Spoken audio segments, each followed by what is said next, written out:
say that Rich Karlgaard is one of my favorite people in the whole world. He organized 15 years ago all the predictions, and if you go back and you look at what they said, they are the original source of cloud computing, mobile computing, and the architecture we use today. He's recognized as a thought leader, an economic and market forecaster. Rich is not only the publisher of Forbes, but of a great book called The Soft Edge, Great Companies Looking for Lasting Success. There are people of latent skills out there that because they didn't test well at age 16 or 17, might not have gone to the right school, might have made a couple of career mistakes, that suddenly they find themselves and there's this enormous talent to be tapped. And they neither have the confidence, and society doesn't realize that there's not this process of discovery. A CEO of a $40 billion publicly traded company, whom I shall not name because it was, he said it in confidence. What the initials are?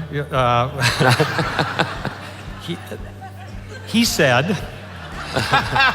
First Boehner, then McCarthy, now chaos. But some here say this conservative revolt in the House is actually going to be good for taxpayers. Are they right? It's good because McCarthy would have been a disaster. We know already that he can't communicate very well, and that brings up the point. You have to have people who can articulate why this matters to the American people and connect it to economic growth. Steve Forbes hired me in 1992 to start a futurist magazine called Forbes ASAP. In 1998, Steve promoted me to publisher of Forbes magazine and asked me to write a regular column on innovation. Recently, I spoke to the board of directors and top managers of Singapore's big sovereign wealth fund, Temasek. They invited me to speak about the Big Seven, 4 megatrends and 3 best practices that are shaping our future. But I knew that in order to win the trust of this very sophisticated audience, which included Ho Ching, Temasek's CEO and wife of Singapore's Prime Minister, I had to put my futuristic speech into the context of today's extremely volatile global financial markets. That's because political and financial volatility is the present-day climate that Temasek and all global funds now face. I recently spoke to the top 1,000 executives at Microsoft.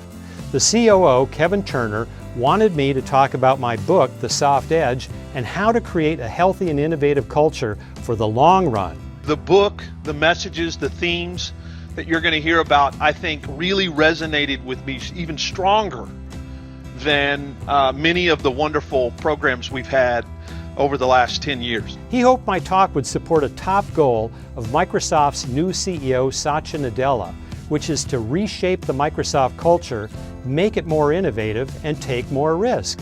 We had a perfect match.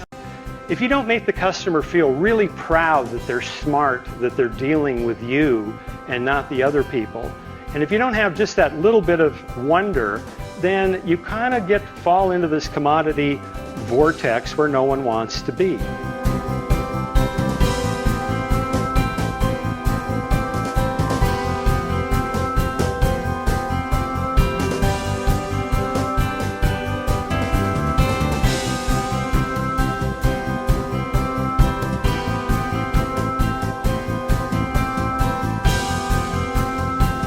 All right, did you enjoy this?